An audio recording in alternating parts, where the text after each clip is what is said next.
Assalamualaikum warahmatullahi wabarakatuh.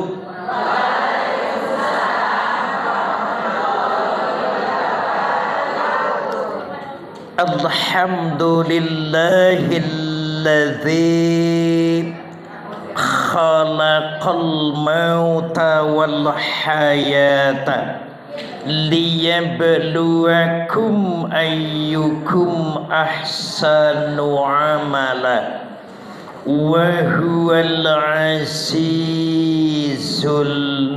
ghafur. Asyhadu an la ilaha illallah wahdahu la syarikalah wa asyhadu anna Muhammadan abduhu wa rasuluh alladzi la nabiyya wa la rasula ba'dah. Assalatu wassalamu ala rasulillah wa ala alihi wa ashabihi wa mawala, amma ba'd. Qala Allahu ta'ala fil Qur'anil Karim, a'udzu billahi minasy syaithanir rajim. Bismillahirrahmanirrahim. Laqad khalaqnal insana fi ahsani taqwim thumma radadnahu asfala safilin. Shadaqallahul azim. Yang kami hormati sesepuh kita, senior kita, yang memang tempat duduknya tidak bisa digeser. Pokoknya harus di sana. Dan juga ada yang sudah mulai sesepuh duduk di belakang, seperti malaikat mengawasi saijan. Para ibu, keluarga besar, Majelis Taklim Sahaja yang senantiasa dimuliakan Allah. Alhamdulillah, syukur selalu kita panjatkan kepada Allah Subhanahu wa ta'ala atas berbagai nikmat yang selalu Allah berikan kepada kita. Semoga kita bisa menempatkan diri sebagai hamba Allah yang memulai untuk bersyukur dari hal-hal yang sekecil apapun. Jangan sampai bersyukur menunggu ketika kita mendapatkan sesuatu yang besar. Yang besar itu biasanya berangkat dari yang kecil. Maka orang yang meremehkan sesuatu yang kecil, pada saatnya dia pun tidak akan mendapatkan sesuatu yang besar. Baginda Rasul bersabda, "Man lam yashkuril qalil, lam yashkuril katsir." Barang siapa yang tidak bisa bersyukur ketika diberikan nikmat yang sedikit, nikmat yang kecil, maka pada saatnya Allah memberikan nikmat yang besar, maka yang bersangkutan pun tidak pernah bisa bersyukur. Kita hilangkan sifat mengeluh. Nafkah berapapun pemberian suami, makasih papa, alhamdulillah ya Allah. Karena apa? Cukup itu harus diawali dari kita senang berterima kasih. Banyak tidak menjamin hidup kita selalu berkecukupan. Dan yang sedikit juga bukan berarti hidup kita tidak berkecukupan. Cukup dan tidak itu tergantung bagaimana kita dalam memanage keadaan. Mamah Suryanti, istri saya,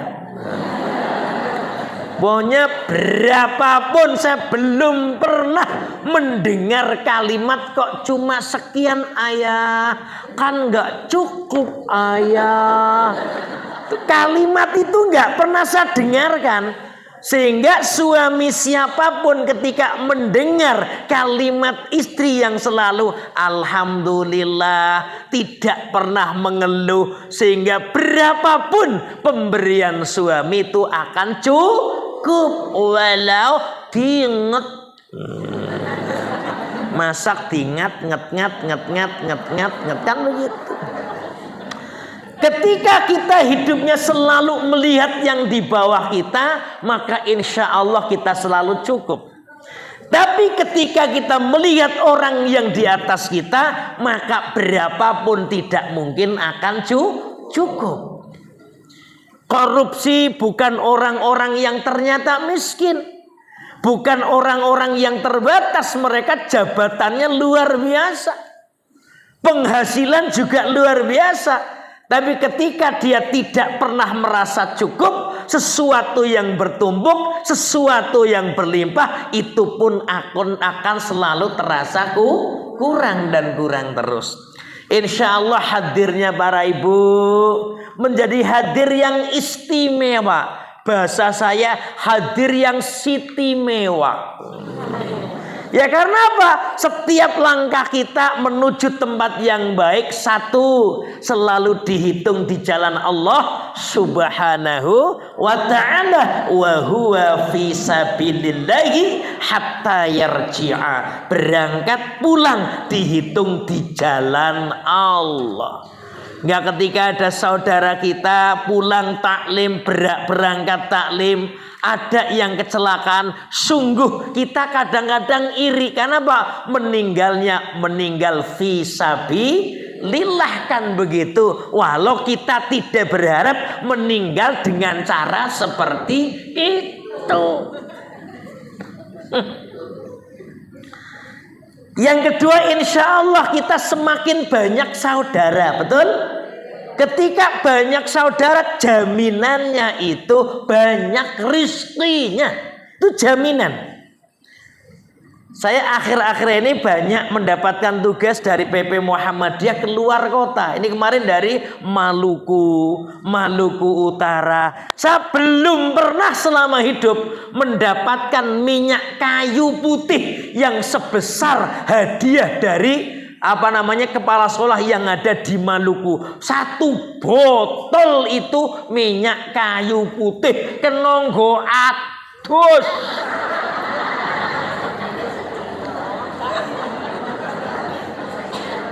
Lah, kalau saya nggak pernah ke sana, bagaimana mungkin saya mendapatkan seperti itu? Jaminannya itu kemudahan. Tadi disampaikan siapa yang mau membeli kerudung dan lain sebagainya, nggak usah jauh-jauh, barangnya sampai di sini. Ini kan kemudahan dan kemudahan kan seperti itu. Semoga sholawat dan salam senantiasa terlimpah kepada baginda Rasulullah Muhammad sallallahu alaihi wasallam, pada keluarga besar beliau, para sahabat, dan insya Allah tentunya kepada kita semuanya. Amin ya rabbal alamin. Para ibu yang kami hormati, saya selalu mengingatkan bahwa yang namanya kematian itu setiap saat bisa terjadi. Tidak kemudian mengenal apakah jabatannya tinggi, apakah dia olahragawan, apakah dia ternyata kemudian orang yang kaya. Saya akan kaget, betul-betul kaget ketika sahabat saya, ketua atau kepala pengadilan agama Kabupaten Sleman, sahabat begitu dekat, orangnya kalem, ya seperti saya lah begitu. Ya, bicaranya tentu saja sangat tertata, nampak juga kelihatan nggak pernah marah begitu. Istrinya itu kebetulan SMP-nya 1 kelas dengan saya. PGA-nya satu ruangan dengan saya. Sehingga apa? Begitu dekatnya. Sehingga ketika pukul 23.30, hampir pukul 12 malam, saya itu masih mengajak narasumber Diksuspala, pendidikan khusus kepala sekolah yang dari luar daerah, dari Jawa Timur, dari Bandung, dari Semarang, tempatnya kan di BBBG sini. Itu nyate di Jalan Imogiri Timur. Saya dipel, malam-malam saya kira minta pengajian kan? Ya mbok sabar toh, esok rak yo iso. Enggak ini Ustadz Yusuf Sedo Yusuf yang mana? Kalau Nabi Yusuf sudah lama meninggalnya. Sahabat saya yang rumahnya Kebumen juga Yusuf kepala pengadilan agama Sleman. Innalillahi wa inna ilaihi rajiun. Kami nggak pernah mendengar kalau beliau gerak. Ya toh? Tahu-tahu ternyata apa? Masuk di rumah sakit, kemudian ya kurang lebihnya pukul 23 kemudian beliau sedo. Jadi kalau kita kadang merasa nyaman dengan usia kita gitu. Kan masih muda, yang muda meninggal tidak sedikit, yang tua malah awet. Ya itulah. Kenapa? Walikulli ummatin ajal fa idza jaa ajaluhum la yastakhiruna sa'ah wa la yastaqdibun, kan begitu. Tentu dengan sisa umur yang Allah berikan kepada kita, kita ingin menjadi hamba Allah yang terbaik. Kalau wanita ya wanita yang terbaik, kalau kemudian pemimpin yang terbaik, kalau suami juga suami yang terbaik, kan begitu. Untuk itulah pada kesempatan pagi hari ini perkenankan saya akan menyampaikan bagaimana 5-6 karakteristik wanita-wanita dalam Al-Quran. Dan kita termasuk yang mana? Tentu para ibu yang lebih pirsa, masuk kelompok yang 1, kelompok 2, 3, 4, 5 maupun kelompok yang 6. Yang 6 ini bonus. Nah, jadi saya itu 5, saya bonusi 1. Ya siapa tahu nanti dengan bonus 1 saya pun dapat snack bonus 1. Kan lumayan. Yang pertama apa? Yang pertama adalah wanita tipenya tipe pejuang. Pejuang itu ciri khasnya tidak pernah mengeluh dengan keadaan, dan dia siap untuk membantu dan melakukan sesuatu dalam rangka apa? Mewujudkan keluarga yang memang tangguh. Karena ini kita bicara wanita kan seperti itu.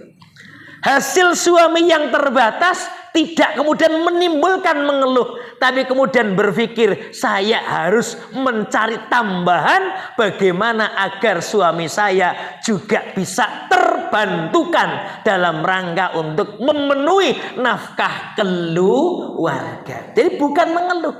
Jadi wanita itu boleh bekerja, bukan tidak boleh bekerja. Bahkan sekarang di Arab Saudi pun sudah dibuka. Sekarang banyak counter-counter yang kemudian petugasnya, pegawainya adalah wanita-wanita. Tapi ingat, statusnya apa? Statusnya membantu kewajiban suami untuk mencari nafkah. Jangan sekali-kali mengatakan saya yang mokoi, tanpa saya keluarga saya tidak tercukupi, tanpa saya kemudian kebutuhan tidak dapat terpenuhi. Itu jangan sampai. Karena kalau tipe begitu akhirnya wanita jadi mak lampir. Ya toh?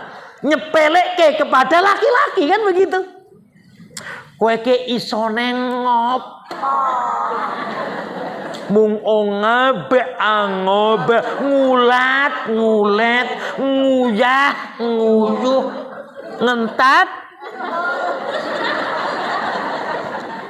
Loh, bisa jadi ternyata seorang istri memang oleh Allah diberikan kelebihan dalam hal mencari harta, bisa jadi. Sebagaimana Siti Khadijah kan luar biasa. Tapi Siti Khadijah nggak pernah meremehkan suami yang tercinta. bahkan harta bendanya silahkan dipakai untuk dakwah menyebarkan agama Islam. Ning yono wong aku sing kerja ya tok delik. Uangmu ya uangmu, uangku ya uangku. Ono duit lanangan, duit wedok. Yang nanti akan membuat gesekan-gesekan.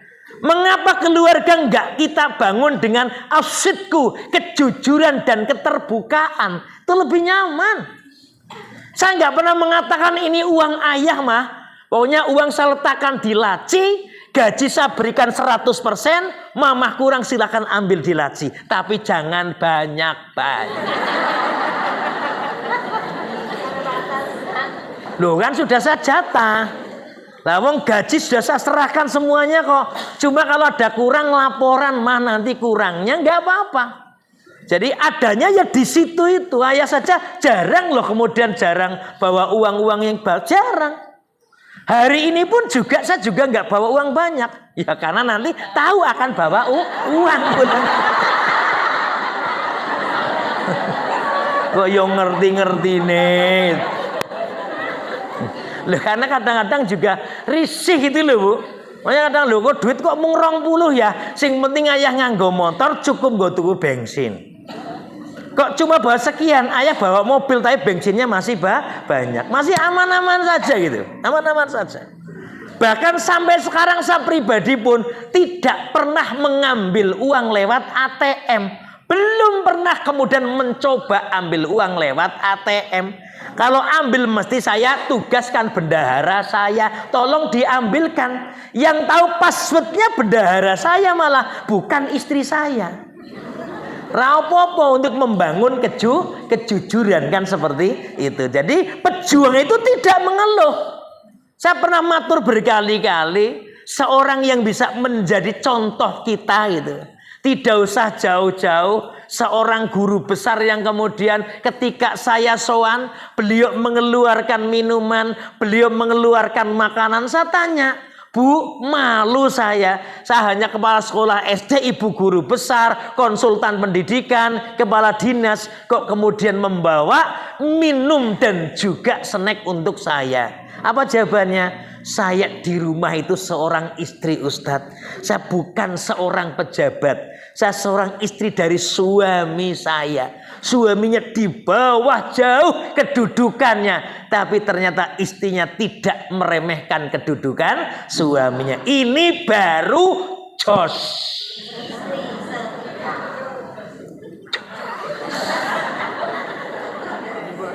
Rodong muncat-muncat.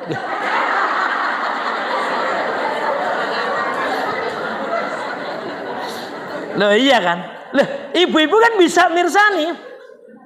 Tidak sedikit ternyata wanita-wanita yang merasa bisa mencari nafkah sendiri begitu ya. Dengan endingnya nggak punya suami nggak apa-apa. Dan ini masalahnya itu di dunia istilahnya selebritis. Makanya silih berganti pasangan itu hal yang biasa-biasa. Karena alat ukurnya adalah harta. Padahal apa? Belum tentu orang yang hartanya banyak hidupnya juga tentram. Karena kan baginda Nabi, laisal ghina bi kathratil mal walakinnal ghina ghinan nafas. Bukanlah dikatakan kemudian dia itu kaya, ya toh, yang sesungguhnya jika sebatas dia menunjukkan harta kekayaannya. Orang yang kaya adalah siapa? Orang yang hatinya itu kaya. Kan seperti itu. Ini masalah ekonomi. Ibu-ibu kemudian apa? Masalah akidah tidak sedikit Bu. Ibu-ibu ibadahnya luar biasa. Keyakinannya luar biasa. Ternyata takdir dapat suami yang biasa. Sholatnya elek. Pol itu. Ada tidak kira-kira? Loh gini dong aku sendiri-sendiri. Itu kan. Kalau kemudian kita mengambil sebuah kisah dalam Al-Quran, siapa dia? Ya Siti Aisyah. Siapa Siti Aisyah? Ya istrinya Fir'aun. Yang kemudian suaminya Iya Asia. Saya keliru-keliru Asia, gitu, Asia, gitu. Bagaimana ternyata dalam situasi suaminya yang mengaku sebagai Tuhan, suaminya mengaku paling berkuasa, dia tetap akidahnya tidak bergeser. Wah, ini sangat sulit. Nah, ini dalam satu keluarga loh, Bu. Dalam satu keluarga loh, ya. Dalam keluarga begitu, tapi dia mendelik. Ya toh, tetap dia menjaga keyakinannya dengan tidak mengakui suaminya sebagai Tuhan. Dia tetap apa? Qul huwallahu ahad, Allahus somad, lam yalid wa lam yulad wa lam yakul lahu kufuwan. Makanya banyak kadang-kadang jangan kayak bojone ra cetha belas, mung dolin-dolin karokenan. Wah, jan bojone sing wedok jos ngajine mendino budal pok men. Nek kemis jam 8:30 mesti CIH. Walaupun ustadznya Saijan belum tentu bisa, ya toh. Nanti hari apa di mana ini sesuatu yang istimewa. Oh, dalam keadaan yang seperti itu ya, semoga ibu-ibu bisa kemudian menjadi wanita tipikal yang pertama, menjadi pejuang. Pejuang itu melakukan sebuah pengorbanan dalam situasi yang tidak baik-baik saja. Apalagi dalam hal akidah, ini sesuatu yang memang luar biasa. Nampaknya para ibu dari wajahnya wajah pejuang-pejuang, gitu. Karena apa? Kelihatan sangat memprihatinkan.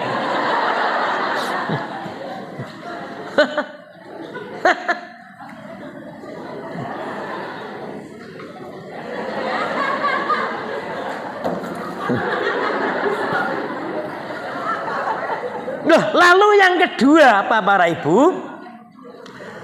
Yang kedua, tipikal wanita solehah yang bisa menjaga kehormatan dirinya. Ini kelas berapa kok rajin nulis? Dia nggak naik kelas ini. Ya kan? Ya. Di saat kemudian begitu banyak laki-laki yang menggoda dengan sekian banyak harta dan juga tumpukan emas dan yang lain-lain, tapi dia tetap setia dengan suaminya. Ya bagaimanapun dia adalah suami saya. Kita itu sudah sepakat seciduk semanci. Kita sudah sepakat, bukan karena apa-apa. Kita akan membangun kesetiaan, bukan karena kecantikan, bukan karena ketampanan, bukan karena kedudukan, dan juga bukan karena harta. Tapi karena apa? Karena keyakinan kepada Allah Subhanahu.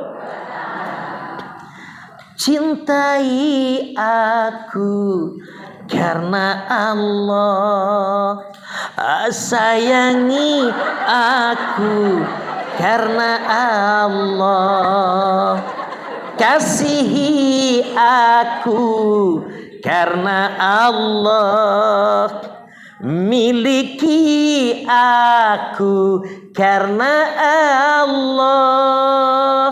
Jadi karena Allah kan, bukan harta, bukan rupa, bukan pula kehebatan, iman dan takwamu, sayang mencintamu, aku tenang. Yes, cintai aku karena Allah. Itu loh, begitu gitu loh.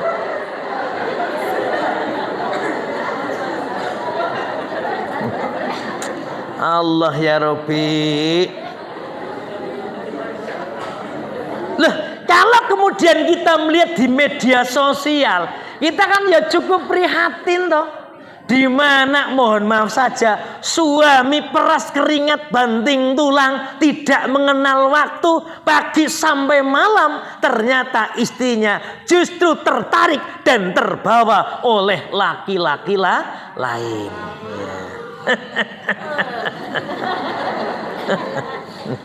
Yang sudah ya sudah. Ini Allah ya Rabbi. Sekarang adanya cinta lama bersemi kembali, ya kan? Ini juga mulai banyak bermunculan. Saya kemarin nonsel gitu ketemu sama pegawai karyawan toko. Saya tidak pernah meremehkan sebetulnya. Tapi ketika saya tanya ternyata dia bercerai dengan istrinya. Karena apa? Karena suaminya kebetulan ketemu dengan teman satu MTS atau SMP. Ini harus hati-hati loh, jangan itu.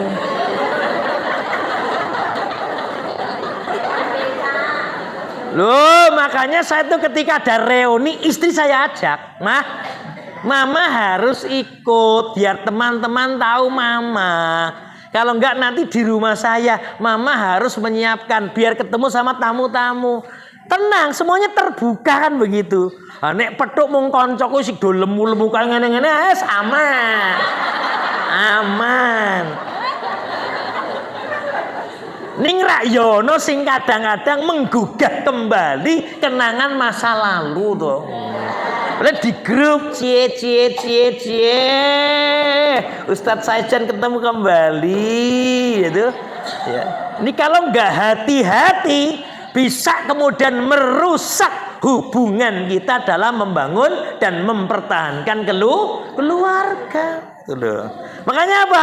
Pertahankan dan kita tidak perlu kemudian rendah diri dengan suami seperti apapun. Sama agak marah ketika saya reuni di Kebumen. Lah wong sudah bawa suami kok suaminya disuruh pulang.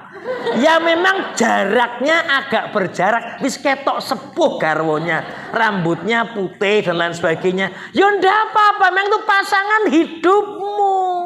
Janganlah tertarik sama Saijan, jangan.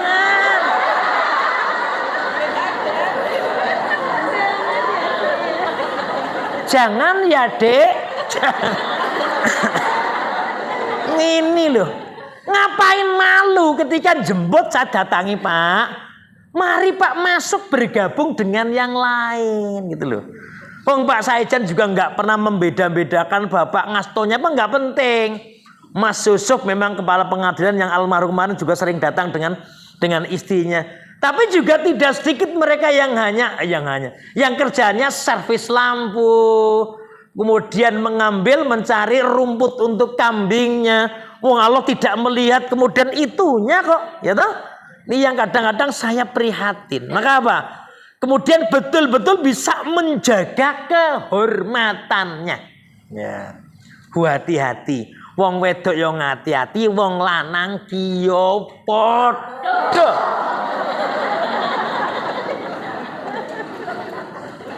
Maka kata baginda Nabi wa ayyakuna rizquhu fi baladi. Jadi durasi tidak ketemu dengan suami atau istri jangan lama-lama itu. Yo andaikan ternyata kerja di pertambangan yo 2 bulan masih termasuk kategori cepet lah. 3 bulan, 4 bulan. Tapi kan tidak sedikit yang ketemunya 2 tahun sekali, 3 tahun sekali. Ini sangat rentan godaan Saijan piye. Ngapain aku godang-godang?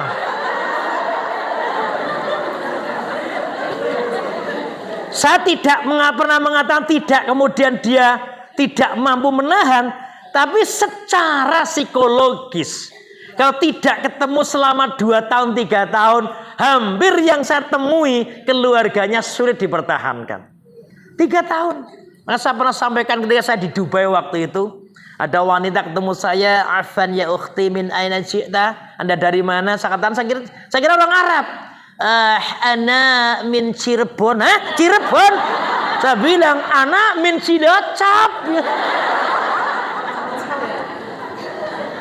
Ya jadi kadang-kadang kalau ketemu dengan orang lain, kadang dari sisi kebetulan beliau itu cukup rapat sehingga saya perlu tanya agak detail begitu. Kalau seperti kemarin di Maluku, saya lihat dari namanya sudah ketahuan. Lah orang Maluku kok namanya Tukiman, jelas gak ada. Aku wis cetha ora ono. Wong Maluku kok Tukiman. Tukiman itu yo nama-nama yo Cilacap, Kebumen, Purwokerto, yo itu Saijan, Tukiman itu kan ya berat. Saya des-des Pak, Bapak dari mana sebetulnya? Duh, saya dari Jawa. Jawa mana? Jawa Tengah, daya mana? Cilacap, Cilacap mana? Kroya mana? Binangun mana? Ternyata pesan-pesan mana? Pesan itu desa saya. Ternyata satu desa dengan saya. Itu rumahnya ada di Ternate, Maluku Utara. Saya selaku narasumber, saya tanya-tanya ke wajahnya berbeda gitu. Kalau wajahnya orang sana kan ya sudah fixnya begitulah begitu ya. Nggak, saya juga agak kurang tertarik sebetulnya. Maunya ini wajahnya beda. Siapa? Tukiman. Wah, itu mesti orang Jawa ya tuh. Saijan Tukiman. Paijem ge piye? Oh paijem. Siapa itu wanita pejuang dalam Al-Quran? Yo Maryam. Bagaimana seorang wanita yang bisa menjaga kesucian dirinya diuji oleh Allah dengan ujian yang mungkin kalau kita tidak kuat. Loh coba kurang apa? Sudah menjaga kesucian, menjaga pergaulan, betul? Tapi diuji oleh Allah, diberikan janin dalam kandungannya. Padahal dia tidak pernah bersentuhan dengan laki-laki sama sekali. Ini kan menjadi fitnah. Apa? Fitnah. Karena di Jawa Barat nggak ada fitnah, adanya fitnah. Itu mah fitnah. Coba wanita seperti itu, akhirnya orang kan mengolok-olok kan. Walah, wong wedok jarene njogo. Alah. Ben ketok suci cici. Buktine yo geragas. Tuh dah. Begitu banyak celaan-celaan yang seperti itu. Tapi karena dia seorang wanita yang bisa menjaga semuanya, diselamatkan oleh Allah dan janinnya menjadi seorang nabi dan terkenal dengan ulul azminya, yakni Nabi Isa alaihi salam itu ya. Ya kita PR-nya Bu menjaga anak-anak kita sekarang, gitu. Dalam situasi perkembangan media sosial yang luar biasa, nyun pangapunten nggih. Panjenengan kadang-kadang gambar dengan isi, cover di luar dengan di dalam beda mboten? Banyak. Padahal yang isinya porno tidak sedikit. Wah, aku tahu. Wong kadang-kadang saya nggak sengaja buka juga ternyata. Lho ora ngerti ya kadang-kadang nggih. Enggak macenul, astagfirullah ya Allah, astagfirullah, astagfirullah.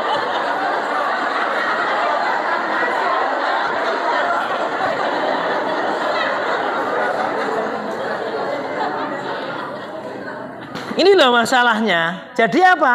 Ketika hal-hal yang sifatnya itu tidak baik, biasanya cepat menular. Maka sekarang yang namanya hubungan seks itu menjadi hal yang biasa bagi mereka loh ya. Bagi mereka yang tidak begitu paham agama. Apalagi kemudian ketika muncul aturan diperbolehkan adanya alat pengaman. Ini tambah terbuka lagi. Kan seperti itu. Jenengan pirsa lah daerah Jogja kemarin bagaimana para santri kemudian demo di Polda. Kenapa? Yang namanya khomer itu ummul khobais, induknya berbagai macam kemaksiatan. Orang tega memperkosa itu karena minuman. Orang tega menjelek-jelekkan teman bahkan orang tua sendiri karena minuman. Orang tega membunuh orang lain juga karena minuman. Ya semoga nanti betul-betul istilahnya bisa kemudian ya diminimalisir.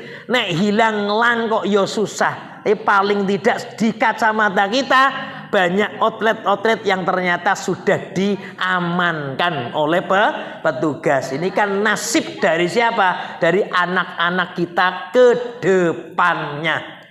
Permen ternyata.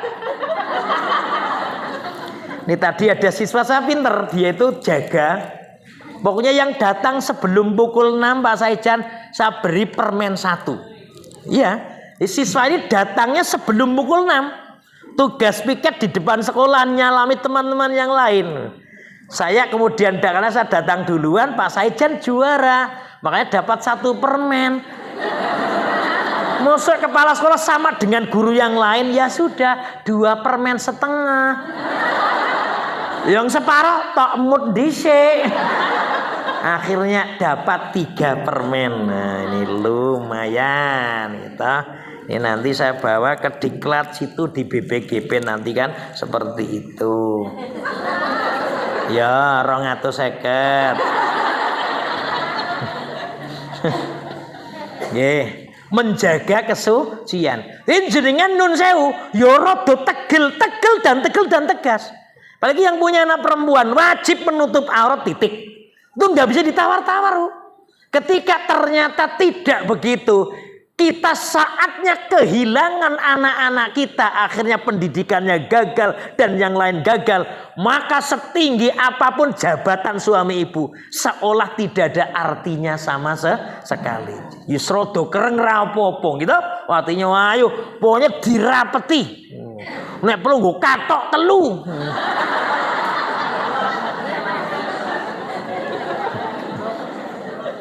Gemes ya Bu sekarang Bu.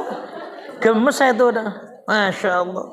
Apalagi di tempat saya itu kan ada jalan masuk ke rumah itu, kalau saya pulang jam 12 kadang itu, ya Allah laki perempuan kok belum pada pulang, pada ngapain jam-jam seperti itu. Kok ya wong tuane orang golek ini ku lho sing kebangetan ra wong tuane bireng. Gege wis sepakat gege wong tuane ya apa? Padha. Ini kan ya repot ini. Sudah berapa Bu ini? Padahal jumlahnya berapa? Siapal banget ya. Sekarang yang ketiga, wanita yang senang membawa kompor gas. Iya, tukang ngompor-ngompori itu loh. Ya, suka menghasut. Ya, suka apa lagi Bu? Selain menghasut itu apa berarti? Ya, mempengaruhi orang lain untuk melakukan perbuatan yang tidak semestinya. Itu ada pada siapa? Itu diabadikan dalam Al-Quran surah Al-Lahab. Ini apa? Istrinya Abu Lahab yang dikenal dengan namanya Hindun. Dikenal namanya Hindun, walaupun punya nama tersendiri. Bagaimana dia setiap kali ada dakwah Rasul, dia orang yang pertama selalu menghalang-halangi dakwah baginda Rasul. Kalau perlu kemudian di sepanjang jalan ditebar duri. Kalau sekarang ditebar paku agar mereka yang ikut baginda Rasul, bahkan Rasul sendiri akhirnya juga akan terkena duri yang kemudian disebar. Jadi kalau masih ada wanita, kok ada orang mau berbuat baik, mau berangkat ke majelis taklim, kok menghalang-halangi, ra usah repot-repot, kok dadak ngaji-ngaji toh, ra usah ente ngopo. Itu berarti masih terahnya istrinya Abu Lahab. Kalau disilsilah ke sana ketemu nanti. Ketemu, kenapa? Suka apa? Menghasut orang lain untuk tidak melakukan kebaikan. Anu Bu, saya itu mau bantu masjid. Ora usah bantu neng masjid nggo ngopo. Wong masjidnya sudah jadi, sudah tercukupi. Ini ya terahnya Abu Lahab dan istrinya itu. Saya dulu pernah, saya nggak nyebut nama nanti khibah. Saya bangun masjid begitu. Di saat kami kesulitan luar biasa, di sisi lain ada orang yang punya jejaring luar biasa karena dia itu keluarganya semuanya sukses. Tapi kalimat yang muncul, ra usah dibantu masjid nggone Saijan. Nah, ini kan yo keloro-loro tok. Keloro. Kan yo dadi sakit hati toh itu. Padahal sakit hati tempatnya tuh di sini. Itulah kata cita-citata. Loh kan begitu. Walau tidak dibenarkan sakit hati, ning kadang-kadang yoncen mangkal tenan nih. Wong sudah terbuka tinggal bantu, keluarganya siap, kok yo ngalang-alangi jan Abu Lahab tenan iki. Iki lho Bu, gitu. Jadi ada tipikal begitu, yo kita punya kewajiban mengingatkan, gitu. Wal takum minkum ummatun yad'una ilal khair wa ya'muruna bil ma'ruf. Lah, kita mengajak kepada kebaikan. Bu, mbok mari ikut pengajian gitu loh. Nanti kalau ikut pengajian insya Allah banyak sesuatu yang bisa kita dapatkan. Hidup semakin cerah, banyak teman kan seperti itu. Maka ketika ngaji kita berpenampilan biasa-biasa saja. Kenapa? Kita inginnya ngaji, bukan pamer sama yang lain. Yang punya kelebihan-kelebihan, yuk kelebihannya ditutupi saja. Punya kalung 3 kilo ra usah dinggo. Dadak ngaji kok ngene. Assalamualaikum warahmatullahi wabarakatuh. Yang punya lebih titipkan Pak Saijan saja. Ya ini kan saya juga baru aja saya bangun panti asuhan, ya sudah hampir jadi, tapi memang karena orang sering lewat saya, dari Cilacap, Us bisa bantu enggak Us? Lu apa? Ini di depan gereja persis Us, mau membangun masjid. Saya juga yo alon-alon dulu, saya juga tuh ambekan. Yo siapa tahu wong besok saya hari Kamis pagi pas ada jadwal di Masjid JIH. Yo siapa tahu ya toh ada yang mau titip. Mbok menawa. Sopo ngerti kan begitu ya? Masa mau titip saya halang-halang. Yung ini bagian dari jihad kan begitu. Kalau kita melihat SD di situ Bu, ya saya prihatin. Nih SD ini gerejanya luar biasa Bu, besar. Musola pun juga belum ada, baru ruangan mau bangun. Ya semestinya kita ikut istilahnya menjadi bagian yang membangun musola itu. Setuju? Lah walon banget tuh. Ya rada seru sih dek ngopo tuh ya. Setuju ya, nanti kita bantu bareng. Gitu Bang. Kalau ada nanti saya langsung transferkan. Bu Biro kenapa? Ya kita menjadi bagian. Kenapa? Membanal masjidah. Barang siapa yang membangun masjid, ikut membangun masjid, maka dia akan dibangunkan rumah oleh Allah di surganya Allah Subhanahu wa ta'ala. Jadi kalau ada peluang yuk kita ambil. Insya sudah nomor berapa? Ya, jumlahnya tadi berapa? Bonus 1 ya. Bonus 1. Sekarang yang keempat. Siapa itu wanita-wanita pengkhianat? Pengkhianat. Dia tidak kemudian tunduk dan patuh dengan suaminya. Patuh dengan suaminya. Walau suaminya seorang nabi sekalipun. Loh, panjenengan pirsa Nabi Lut ketemu di mana? Oh, di buku tuh. Ibu-ibu pirsa bagaimana Nabi Nuh? Ya toh? Nabi Nuh itu kedua istri Nabi itu bagaimana dia menjegal, kemudian mementahkan apa yang disampaikan oleh Nabi untuk umatnya. Nabi Lut itu kan terkenal dengan kaumnya kan kaum homo, gitu. Iya, jadi mereka yo laki seneng dengan laki, aduh gantengnya, gitu. Seperti itu. Kemudian ketika ternyata Nabi Lut akan mendapatkan tamu yang tidak lain sebetulnya.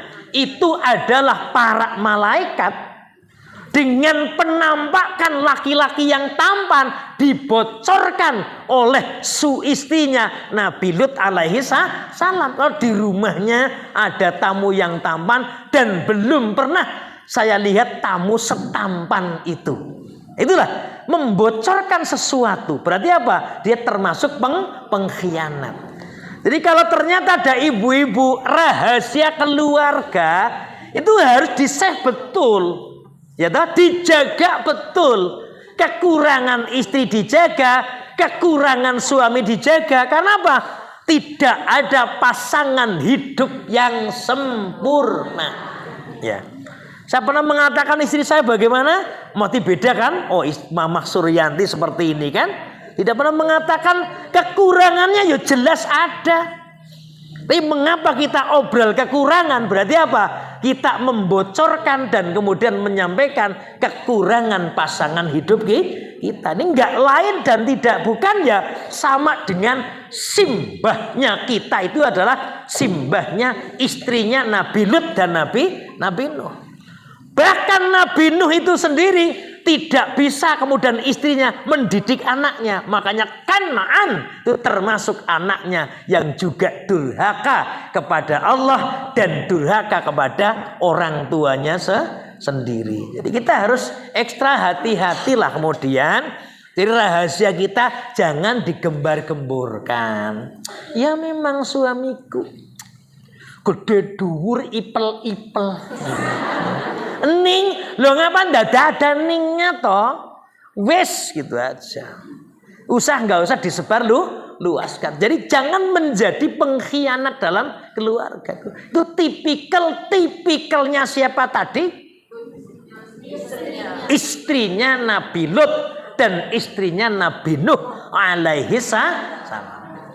Yang keempat. 5.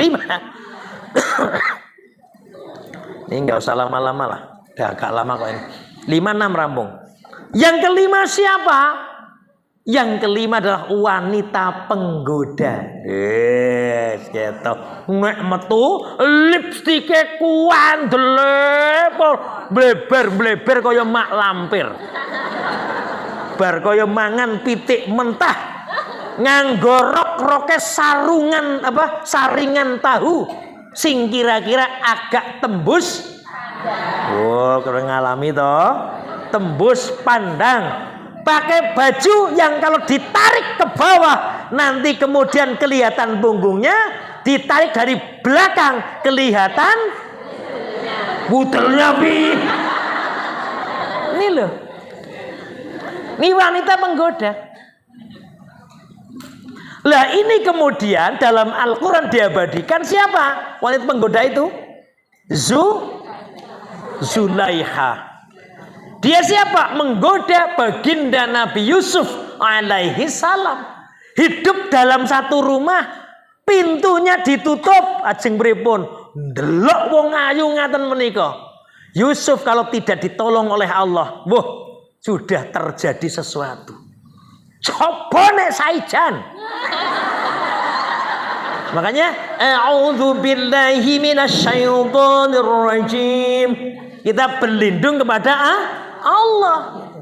Nah, coba di tempat yang sepi, ruangan yang tertutup, tinggal Yusuf dengan Zulaiha, tinggal melakukan sesuatu. Yusuf ternyata atas lindungan Allah bisa kemudian menjaga diri. Saya berlindung kepada Allah Subhanahu.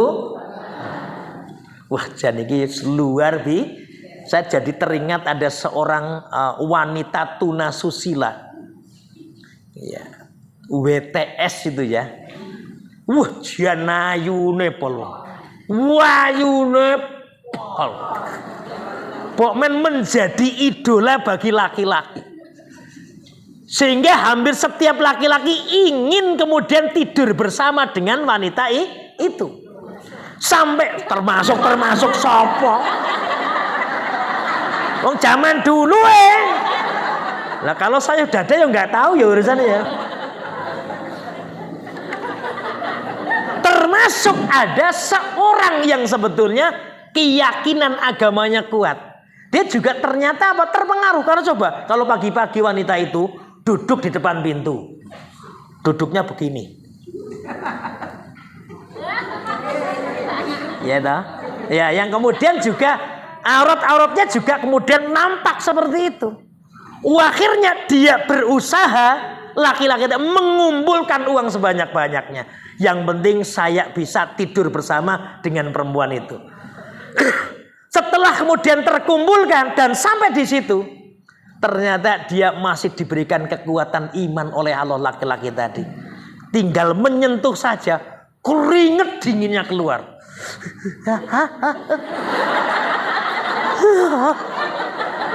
Jadi dia kemudian keringatnya keluar, sampai wanita tanya di saat banyak laki-laki yang ingin tidur dengan saya, mengapa justru kamu gemetar seperti ini? Ana akhafullah, saya takut kepada Allah subhanahu wa ta'ala. Dan dengan kalimat itu akhirnya apa? Perempuan tadi terbukalah kemudian mata hatinya, dan akhirnya dia bisa memeluk agama Islam. Ya. Jadi jalan itu macam-macam, kadang-kadang jalannya harus begitu. Ya. Tapi jangan dicoba-coba, kita belum tentu bisa begitu kok. Tok cobane mbok menawa. Loh, ternyata pas nyoba malah kejadian betulan. Ini kan jadi masalah besar kan, seperti itu. Yaitu bagian cerita-cerita yang memang oleh Allah masih diberikan di hidayah kan begitu. On the last number,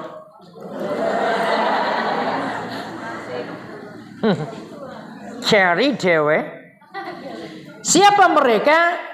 Adalah seorang perempuan pendendam. Walaupun dia akhirnya masuk Islam, tapi dia itu punya rasa dendam karena apa? Suaminya dibunuh saat perang Badar saat itu. Dia pokoknya, saya kalau ketemu Hamzah, ya toh, akan kami bunuh. Dan ternyata dibunuh oleh budak yang diutus oleh Hindun, namanya juga Hindun itu. Kemudian dibuka dadanya dan dimakan dan dimamah jantungnya. Itu pendendam. Walau kemudian dia masuk agama Islam, tapi jangan ditirulah. Ya untung dia masih diberikan di hidayah. Makanya kalau ibu bapak itu ke Bukit Uhud, maka ada makam para syuhada di situ yang kita kemudian bisa assalamualaikum ya ahlal Uhud kan begitu, dan juga berdoa di situ karena memang ada sekitar 70 umat Islam yang meninggal saat perang Uhud dan dikebumikan di situ. Itulah barangkali tipikal wanita. Ya semoga kita menjadi wanita yang pertama dan yang kedua ya, pejuang dan juga wanita yang bisa menjaga kehormatan dirinya. Yang nomor 3, 4, dan 5 nggak usah dibayangkan, nggak usah dilaksanakan. Semoga terjauhkan dari kita kan seperti itu. Barangkali begitu para ibu yang kami hormati. Ada khilaf datangnya dari Saijan, benar datangnya dari Allah subhanahu wa ta'ala. Ini langsung doa ibu ya. Ya, saya lihat dulu senakku berapa.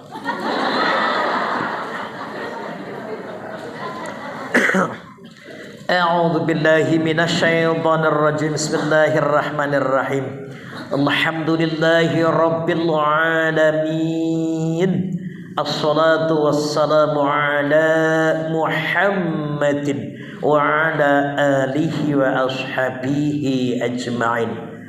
Allahumma ighfir lana dhunubana wa kaffir 'anna sayyi'atina wa tawaffana ma'al abrar. Rabbana dzalamna anfusana wa illam taghfir lana wa tarhamna lanakunanna minal khasirin. La ilaha illa anta subhanaka inni kuntu minadh dhalimin. Rabbana hab lana min azwajina wa dhurriyyatina qurrata a'yun waj'alna lil muttaqina imama. Rabbi habli minas salihin. Rabbi ij'alni muqimas shalah wa min dzurriyyati Rabbana wa taqabbal du'a. Allahumma la sahla illa ma ja'altahu sahla wa anta taj'alul hazna idza syi'ta sahla. Rabbana atina fid dunya hasanah wa fil akhirati hasanah wa qina adzabannar. Walhamdulillahi rabbil alamin. Demikian matur nuwun, mohon maaf. Assalamualaikum warahmatullahi wabarakatuh.